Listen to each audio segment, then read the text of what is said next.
I'm Chip Freund, and this is the Artist Spotlight, conversations with contemporary artists based on 5 simple questions that explore the artist's journey, creativity, and sources of inspiration.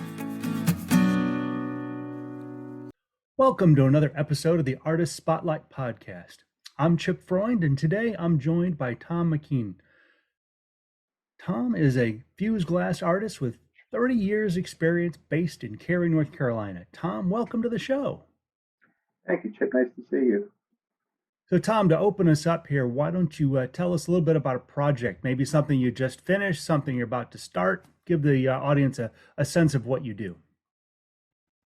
Sure. I'm at the Cary Gallery of Artists in downtown Cary.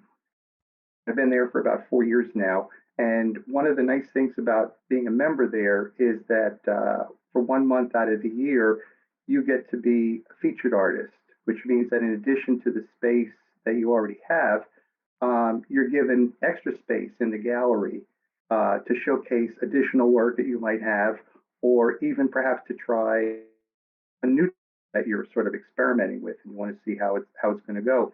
So my featured month starts in a little over 2 months. So, and I need at least 2 to 3 months to come up to speed with a lot of new pieces. I don't like to put older pieces that I've made out on the display.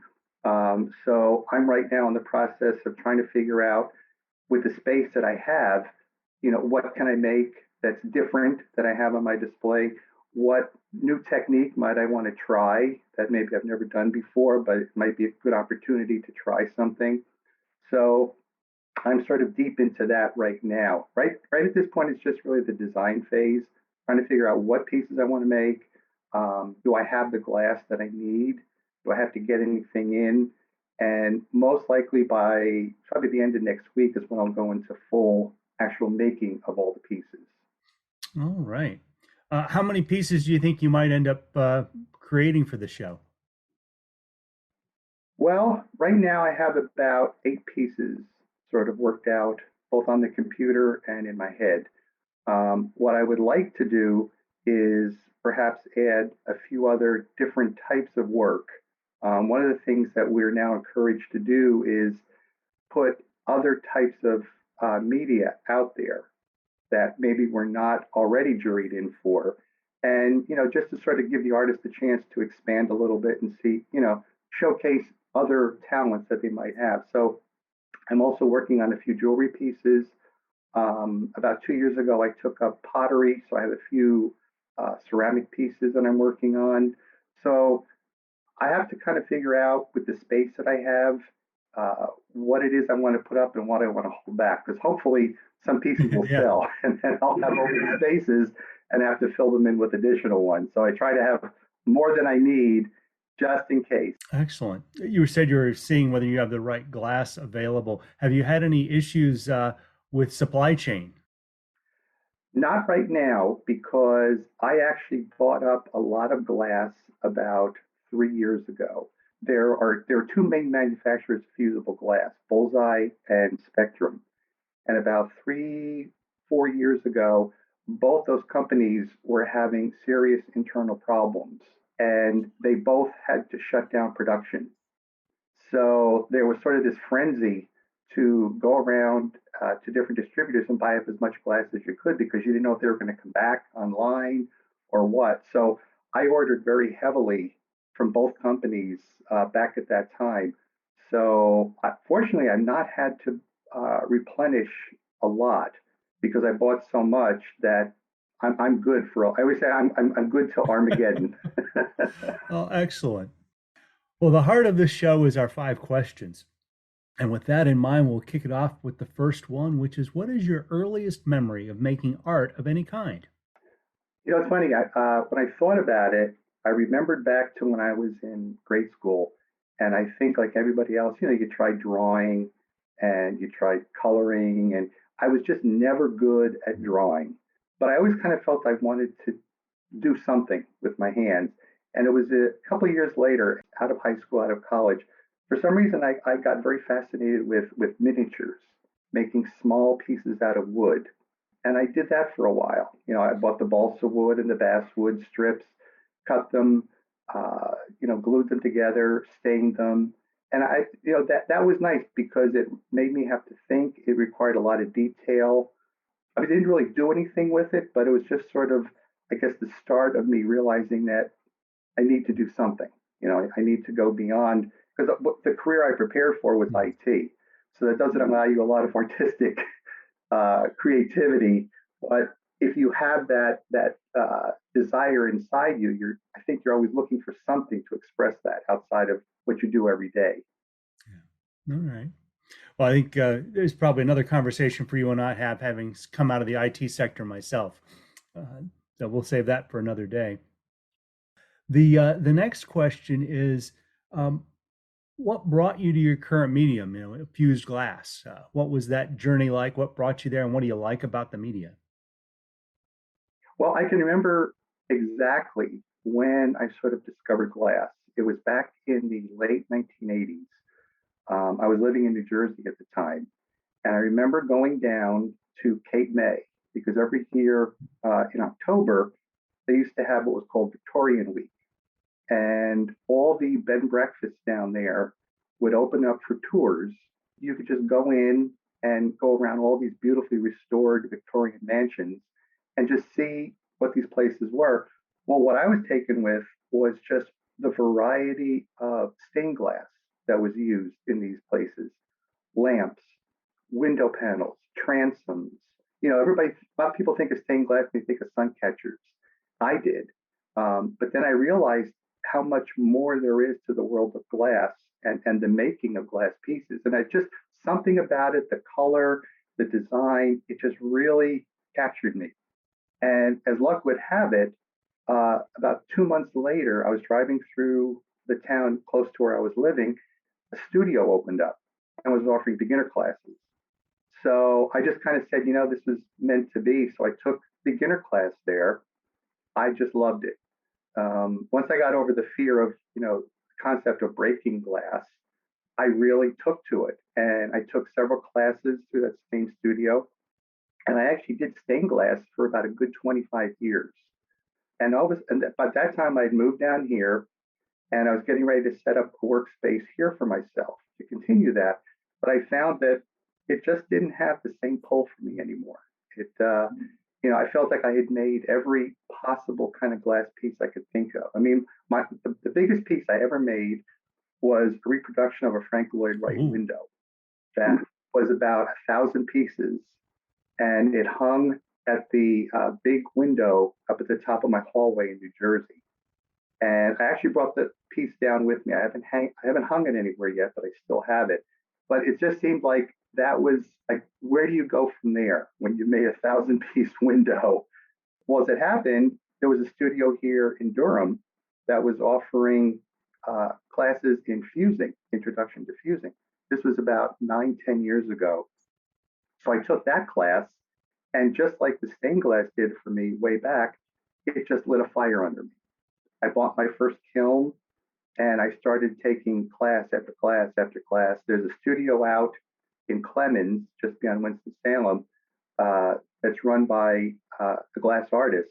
And he has been offering every kind of class you could think of. And I just took every one that was up.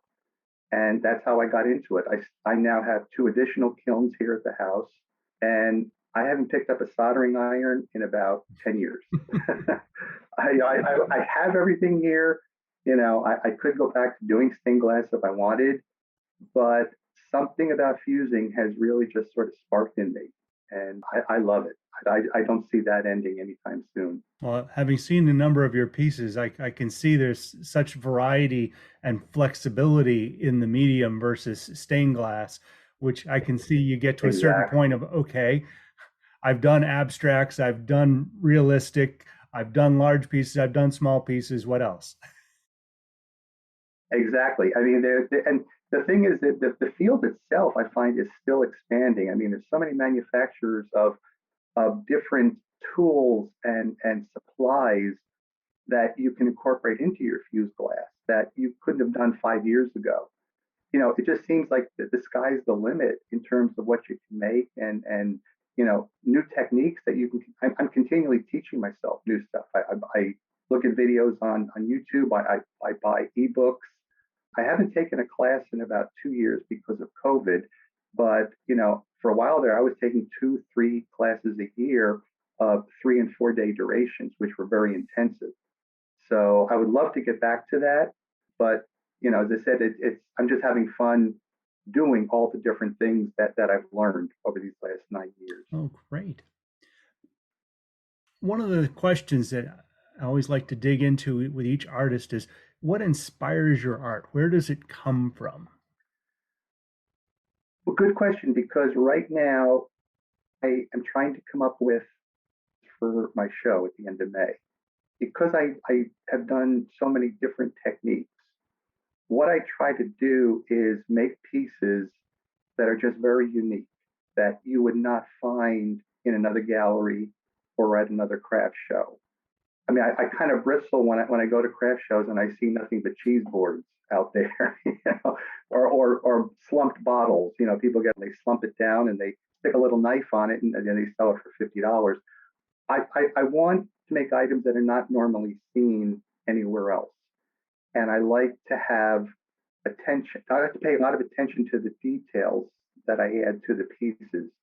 But more than anything, I think what I want is for people to look at my work and sort of be pulled into it.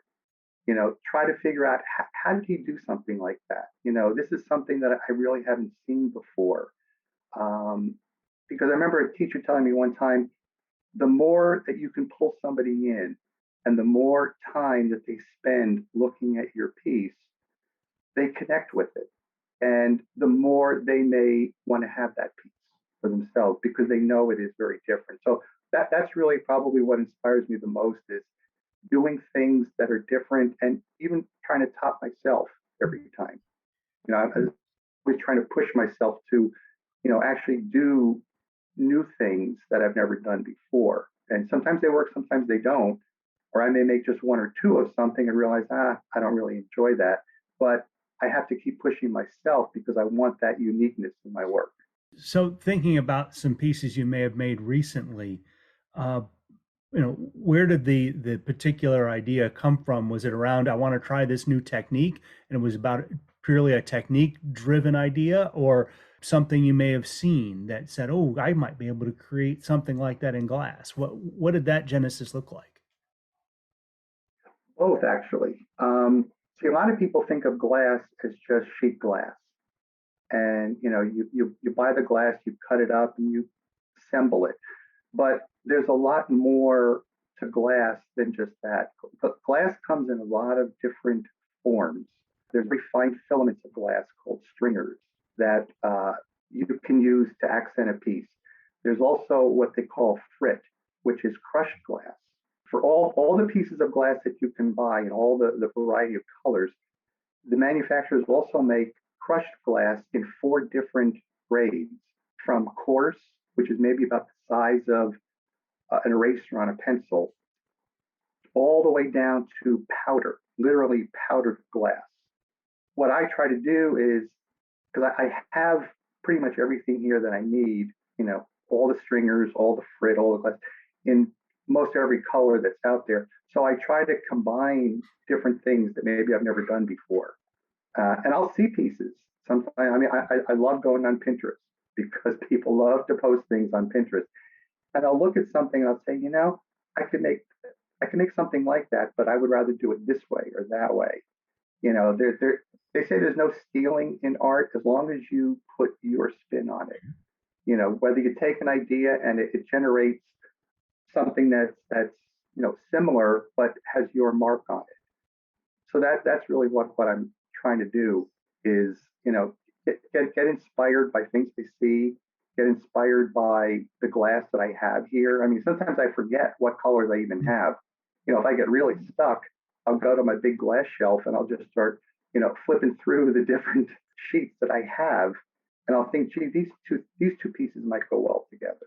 Or I wonder what this would look like with light coming through. Because that's the one thing with glass is it plays on 2 different kinds of light. It plays on light passing through the glass if it's in a window, but it also plays on light facing down onto the glass. Like if you're in a dark room and you have very opaque glass, that's going to show up beautifully under light inside.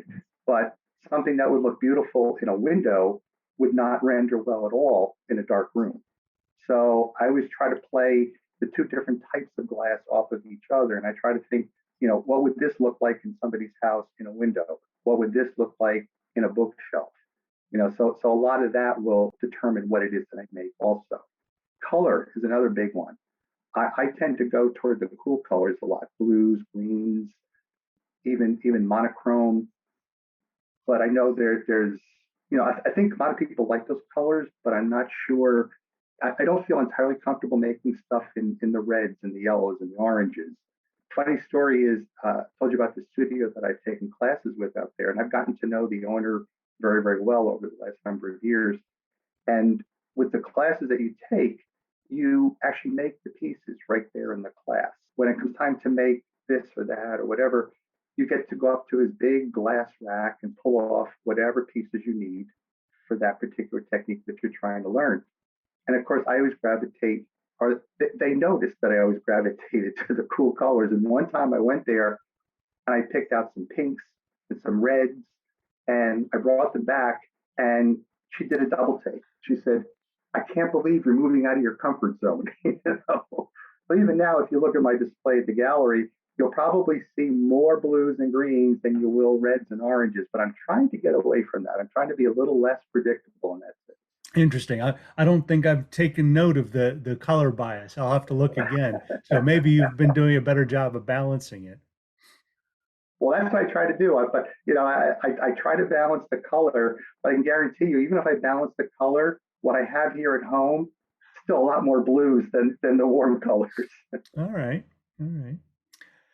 Well, you've already shared some good tidbits, but the next question is specifically, what advice would you give an artist who's just starting out on their artistic journey? I would say find the media that excites you the most. And you may have to try a couple different media to see what it is that really brings out a passion in you that you want to create. As I said, I originally started making miniatures out of wood. But what I didn't say was that along the way to discovering glass, I tried watercolor. I tried oil, and I would go all in. I bought the supplies.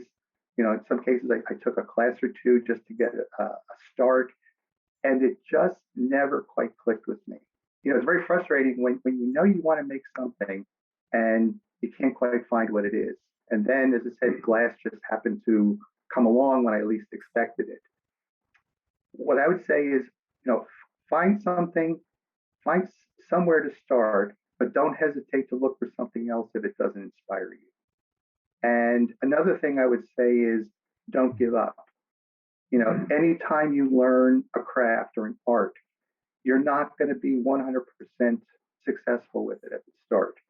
You're going to make your mistakes. You're going to make the pieces that, are just awful. And don't give up. Keep at it. There was one glass artist that I know, he said that everybody has to start out somewhere. He says, I have kept all my original pieces that I made, that I never sold, that never see the light of day, except when I open that cabinet door and look at them. But he says, I want to remember how far I've come.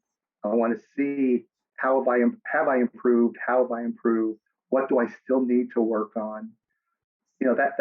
That's what I would say is just, keep hunting until you find the one that really hits you, and then just keep at it. Don't give up. Sage advice there. As we wrap up our session here, the last question is looking for recommendations of artists that our audience should go check out. So it could be somebody you've just discovered, somebody you've long admired, living, dead. Who should we go check out? Well, I was always drawn to two different artists up until recently, and I'll explain that last statement in a few minutes. But the two artists whose work I've always admired is Dale Chihuly, who was the glass blower, I'm sure a lot of people know him. I mean, some of the work that he has made is just incredible. I was lucky enough to go to an exhibit of his that was over in Graham about 4 or 5 years ago, and it had to have been at least 100 pieces of his that were brought out, and they were put out on display in the historical uh, historical commission's headquarters there. And I was just amazed at what he has been able to accomplish. The other one that who's and he's not known for his glass work, but he makes amazing pieces. As I mentioned before, is Frank Lloyd Wright. I mean, if you look, he's known as the architect, with the prairie design. But I don't know if a lot of people know that every window and every transom and every piece of glass in the houses he designs are also designed by him. Mm. And every window is meant to coordinate with the architecture within the house as well as the environment that the house is built in. So his whole thing is he wanted his windows to bring the outside in. Mm-hmm.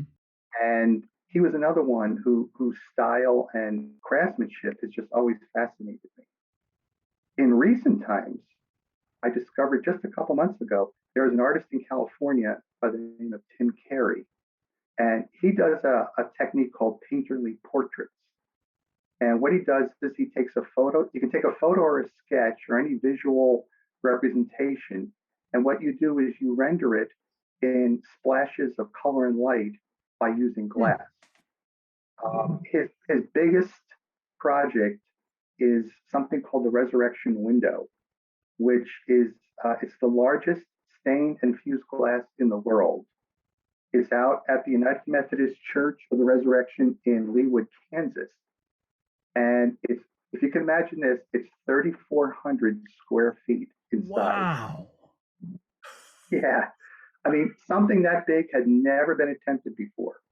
And what he did was he partnered with a glass master from Italy to come up with a new method of fusing colored glass and frit to put details into panels that had never been done before. And he's 14 years working on the design and construction of this window. It yielded 161 individual panels that were then brought out and assembled together on location at that church.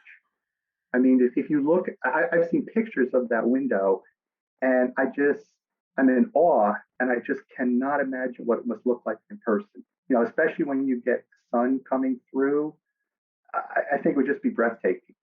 And I don't even think you could take pictures that would capture it completely. It's the kind of thing where you have to be there. But his work, just the whole concept of what he calls painterly portraits, is very interesting to me.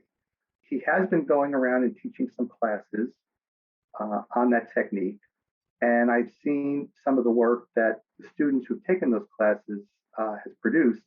And it's very intriguing, very, very intriguing. I mean, as I said, it's almost like a cross between glass and impressionist painting, where you're taking a picture. And he focuses primarily on portraits of people, but I've seen samples of landscapes where you take a picture and you have to sort of posterize the picture, and then you have a big work table and you start to lay out your glass that will render a posterized image of your original picture.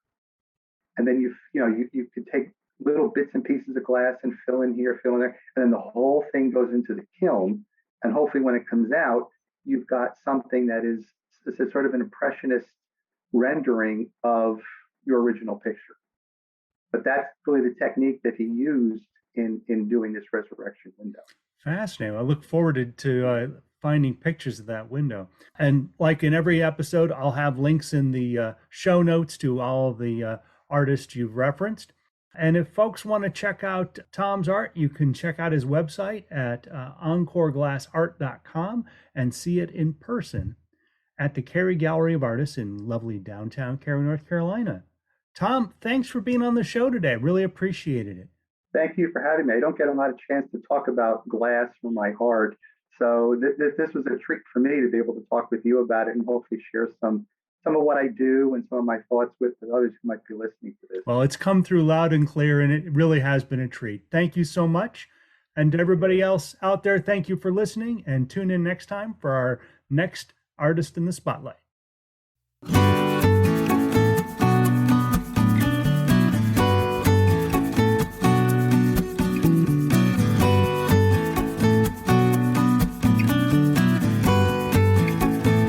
Thank you for joining us. This has been the Artist Spotlight with Chip Freund. Find accompanying blog posts at chipfreundphoto.com/blog, and you may subscribe to our show on Amazon Music, Apple Podcasts, Spotify, or wherever you like listening.